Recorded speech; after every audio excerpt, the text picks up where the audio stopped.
Welcome to the deep dive. We all have these big goals, right? Things like learning a language, maybe starting a business, or just mastering something tricky. But so often, the real roadblock isn't like our actual ability. Okay. It's hitting pause, getting stuck in that waiting game. So today we're doing a deep dive into some really compelling motivational content that tackles exactly this.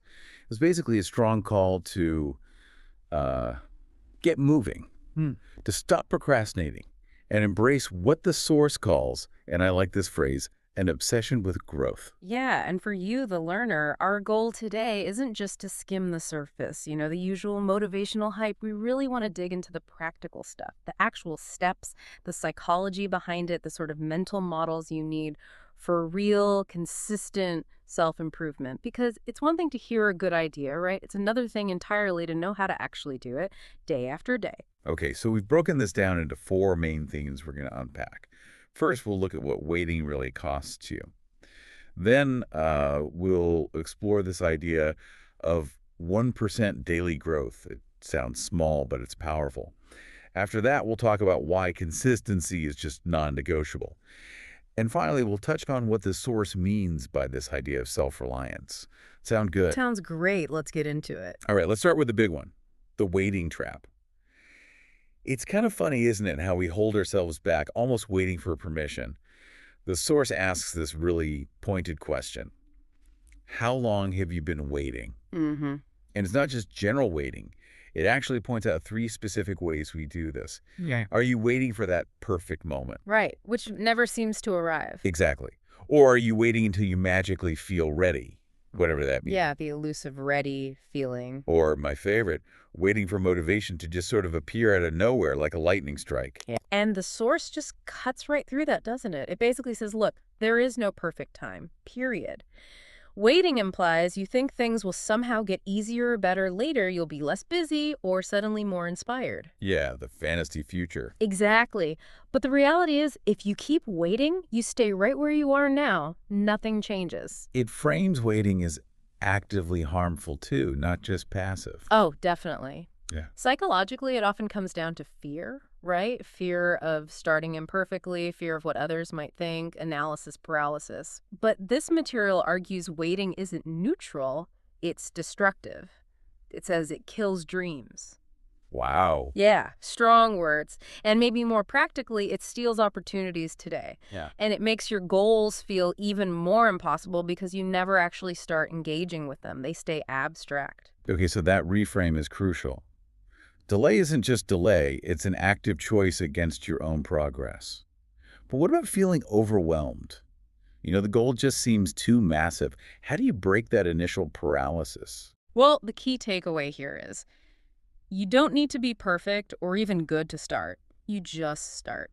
You have to realize that starting is the learning process. Momentum builds understanding. You don't learn to swim by reading about it, right? You get in the water. Makes sense. So the source basically says trade that fear of not being perfect for the simple act of beginning. Start small, see what happens, learn as you go. The journey itself teaches you. Okay, so if step one is realizing how damaging waiting is, step two is about keeping the momentum going. Mm-hmm. And this is where the source introduces a concept that honestly sounds a bit intense at first, becoming obsessed with your growth. But wait a minute, obsession.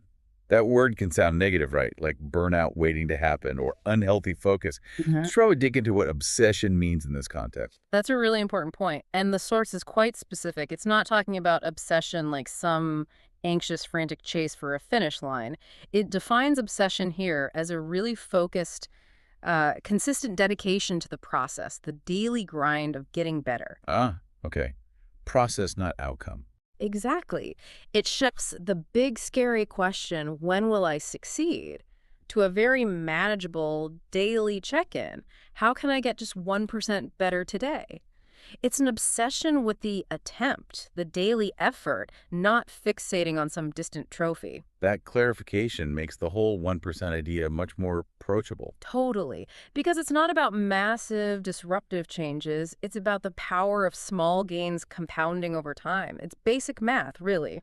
Improve by just 1% each day, and you end up, what, something like 37 times better after a year. It's Yeah, incredible. 37 times. Okay. But if you stagnate, or worse, get 1% worse each day, maybe you skip your practice, you don't do the reading, you basically regress towards zero pretty fast. That math really puts it starkly. Yeah. Suddenly, that tiny daily effort feels, well, huge in its own way. It does, and it takes away the intimidation. Because what does 1% actually look like in practice? The source gives some great, really down-to-earth examples. It could be as simple as reading one single page of something useful instead of, scrolling through social media feeds. Okay, that's doable.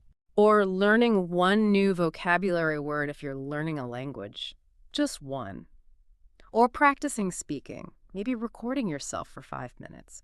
Or even just listening to one focused deep dive like this one. I like those examples Mhm. because they feel almost harder to avoid doing than to actually do.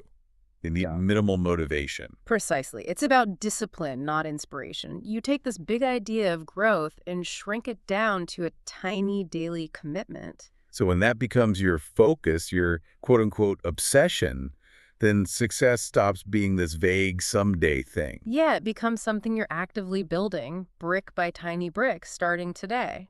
And building those bricks consistently, day after day, that leads us right into the next core theme. The absolute power of consistency. There's a simple mantra in the source for this. You don't need to move fast, you just don't stop. I love that. It's such a necessary correction, isn't it? We live in a culture that often glorifies speed, big dramatic leaps. Right, the overnight success myth. Yeah, but this material emphasizes that real lasting success is built on those tiny steps, repeated every single day. No skipping. And this is where we get into the behavioral side of things. The source draws a very clear line between motivation and discipline.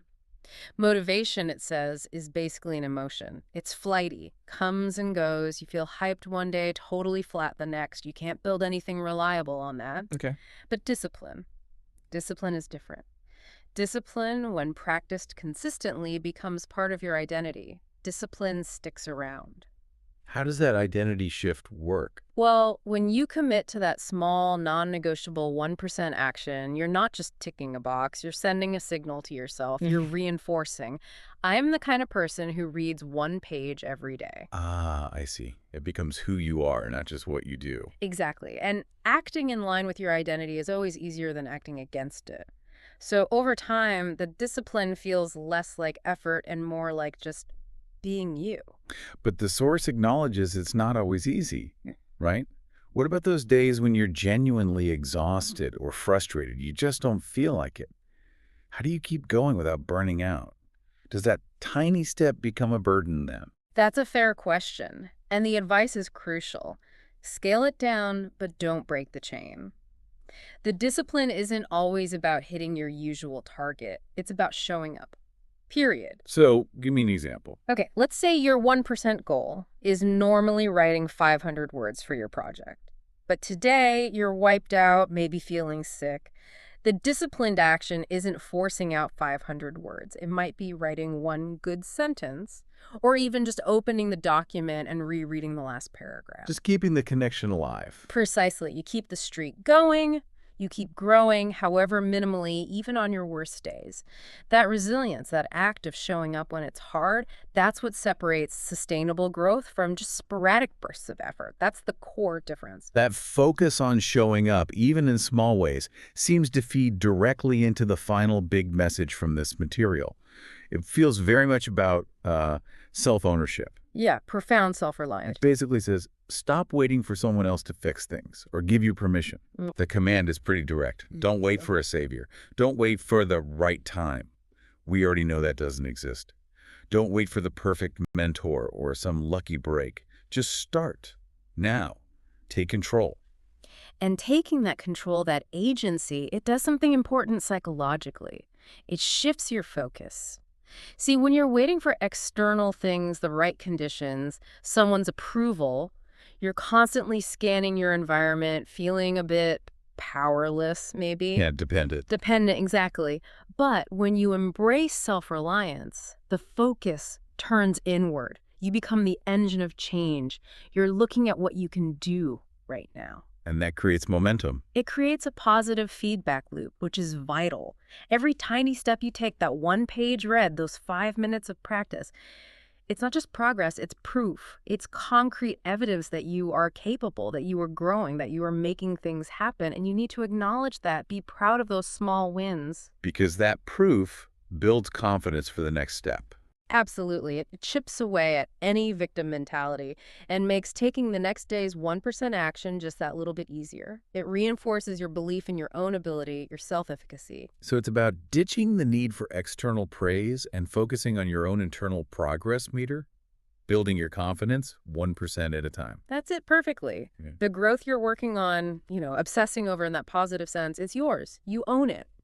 And the source leaves us with this really strong personal affirmation, something you, the listener, can actually say to yourself, internalize. I'm not waiting anymore. I'm growing every single day. That statement, it's a complete shift in how you relate to time, effort, and your own potential. So if we boil it all down, the core lesson we've pulled from this material is pretty clear. Growth begins the very instant waiting stops. It's not a one-time event, it's a daily choice, reinforced by consistent action, which ultimately shapes who you become and where you're headed.